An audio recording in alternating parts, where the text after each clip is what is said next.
Some of you will know far more of Cole's background than I, and indeed most of us here, but nevertheless, Cole's story is one that we're going to share with you today. This is the background as told to Lynn.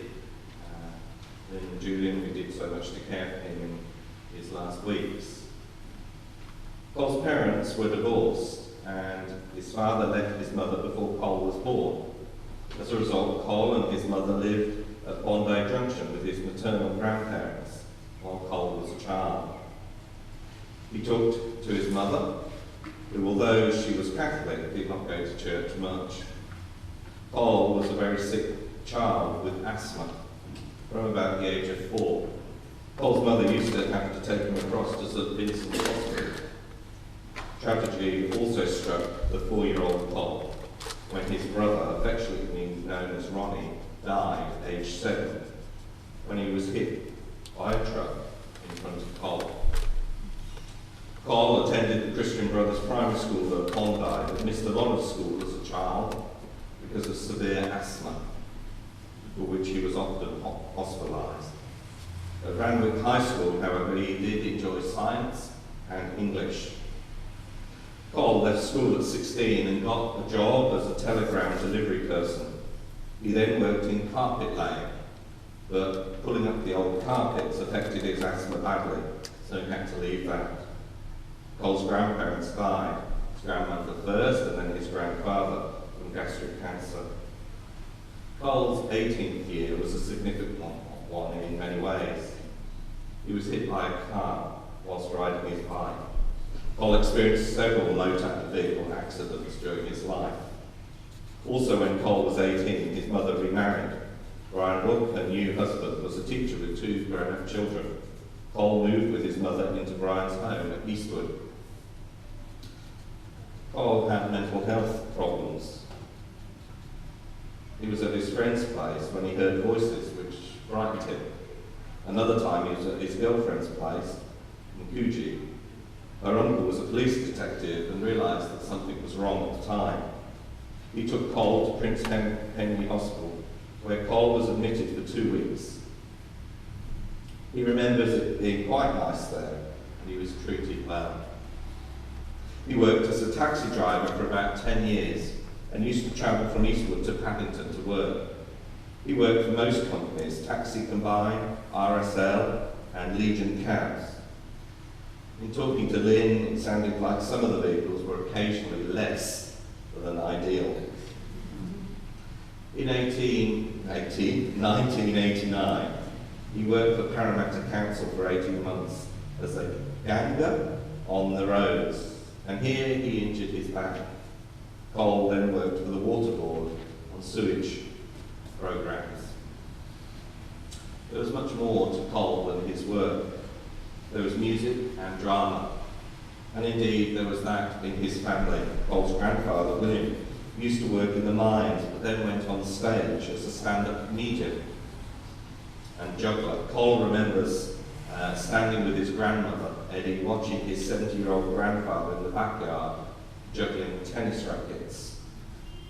Cole started playing the drums because of his mother, Faye, who played the drums for the Air Leith Brass Band. Cole began his drumming at the age of 12 with drumsticks, playing on books. I think he'd be impressed today with the stands there. Later on, Cole met other friends through going to hear bands at Eastwood Hotel, where he met fellow musicians Chris and Gary. Cole's connection with Epping Baptist began when he was about 21. Cole started going to the Bridge, an outreach of Epping Baptist Church, and it was in the coffee shop run by Walt Cooper, a well-known and loved Provost member and member of EBC, that he found out more about EBC. Cole also met Rex Palmer at Epping, who owned a jeans shop, and through him, Cole was introduced to Epping Baptist Church and the Molly family, if I've got that right. Rex challenged Cole, who had been brought up in a Catholic tradition under the care of his mother. Cole remembers being asked, "Do you know Jesus? And have you got a relationship with Jesus?" He reported liking the idea of having direct access to God, as opposed to through a priest. The years at the bridge are remembered as friendships with great people who really cared.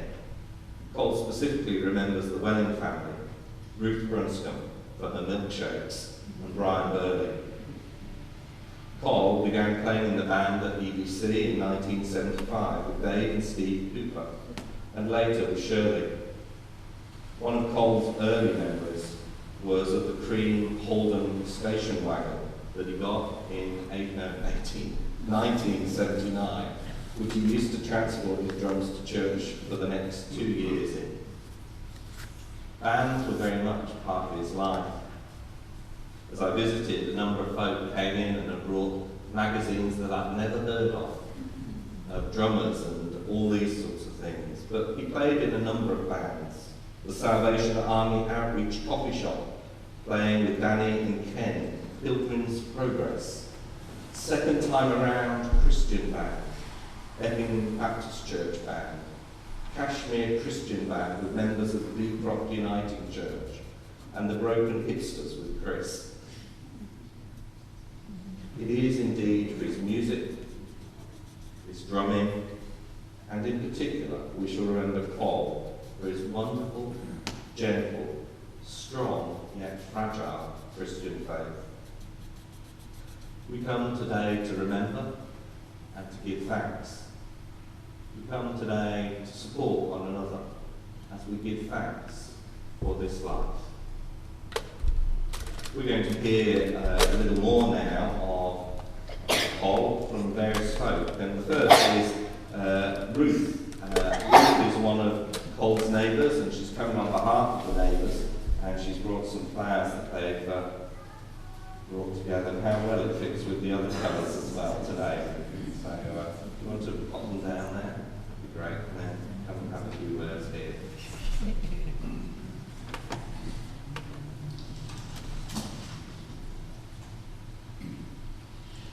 I'm representing the neighbours where Colin lives. Housing estate. He has 24 units there, and we've collected some money together to send some flowers to his gravesite, and we've also written a cover for him which contains Psalm 23, "The Lord is my shepherd," and the people who have contributed, his friends, were Mary and Kim, myself, Elizabeth, Eric, Nellie, Yvonne, Mark, and yes, and Yvonne is Colin is a very great friend of Yvonne. She's an elderly lady, and he did an awful lot to help her, as he did most of us. He helped me several times with his car, collecting things that I wasn't able to get, some furniture and things like that.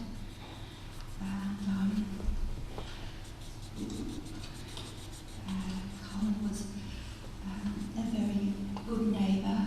He never played his drums where he lived because he thought it was too noisy for us. We know that he loved us, and he loved his church that he used to talk about, and he loved his God, and we give thanks for his life. Thank you.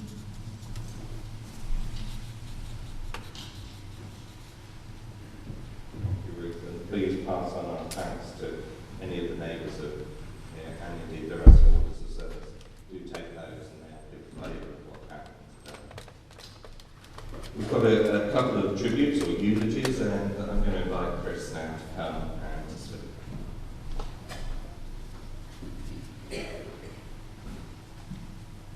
Thanks, Andrew. It's great to see so many of his friends and colleagues here today. I first met Colin when he moved over to Eastwood from the eastern suburbs in about 1973.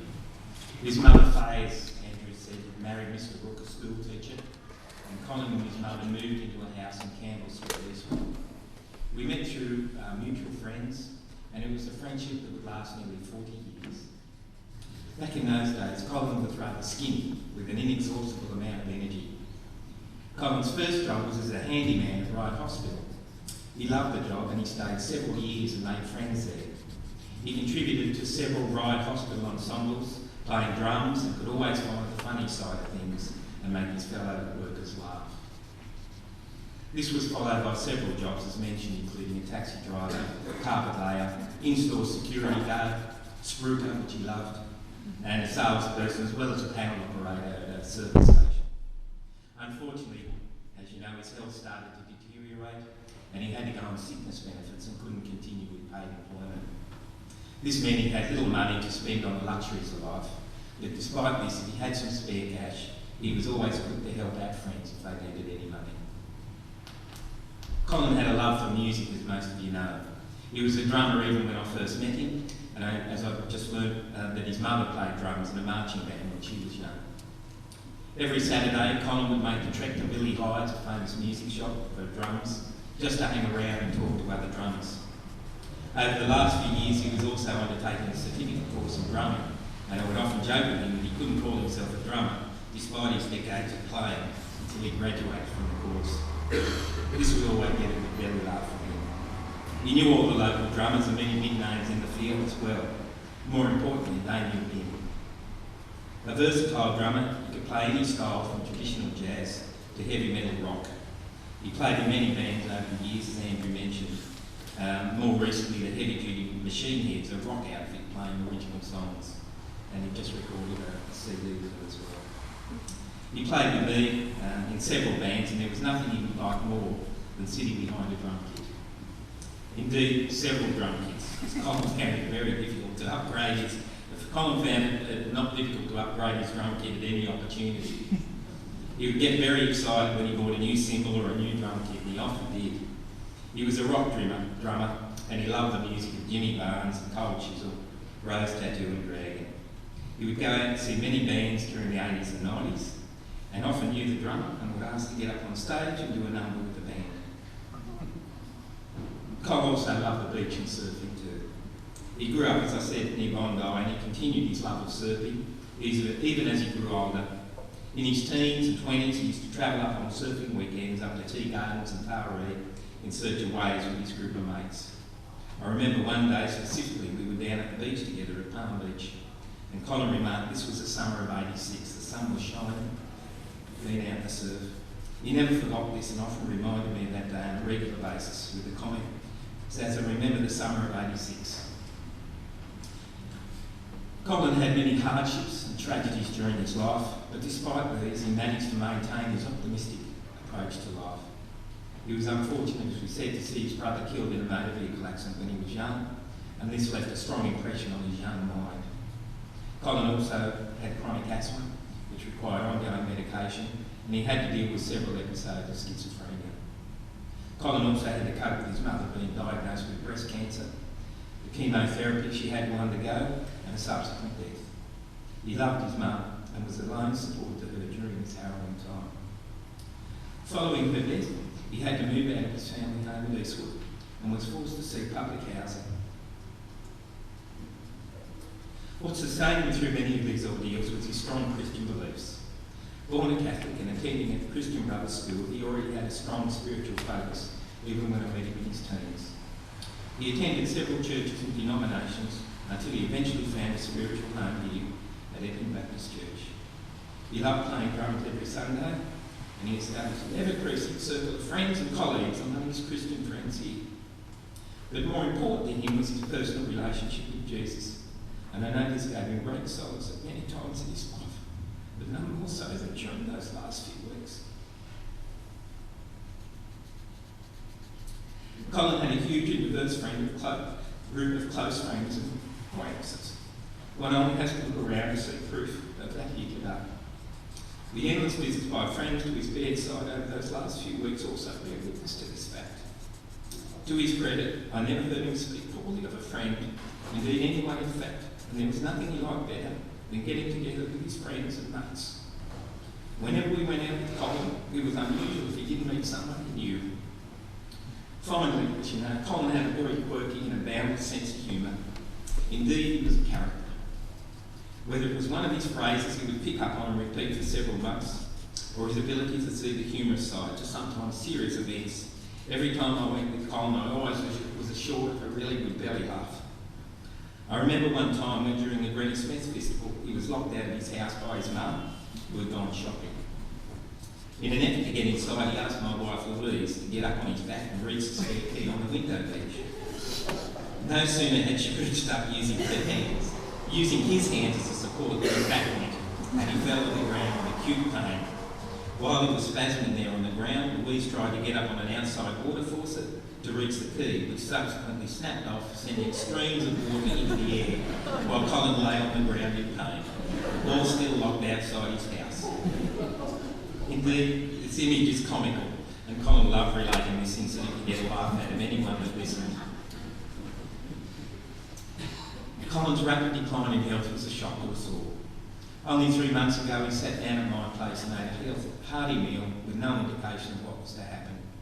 He told me of going to see his mate Warren here in the band, in his new band TikTok, and meeting several members of the old band Kashmir.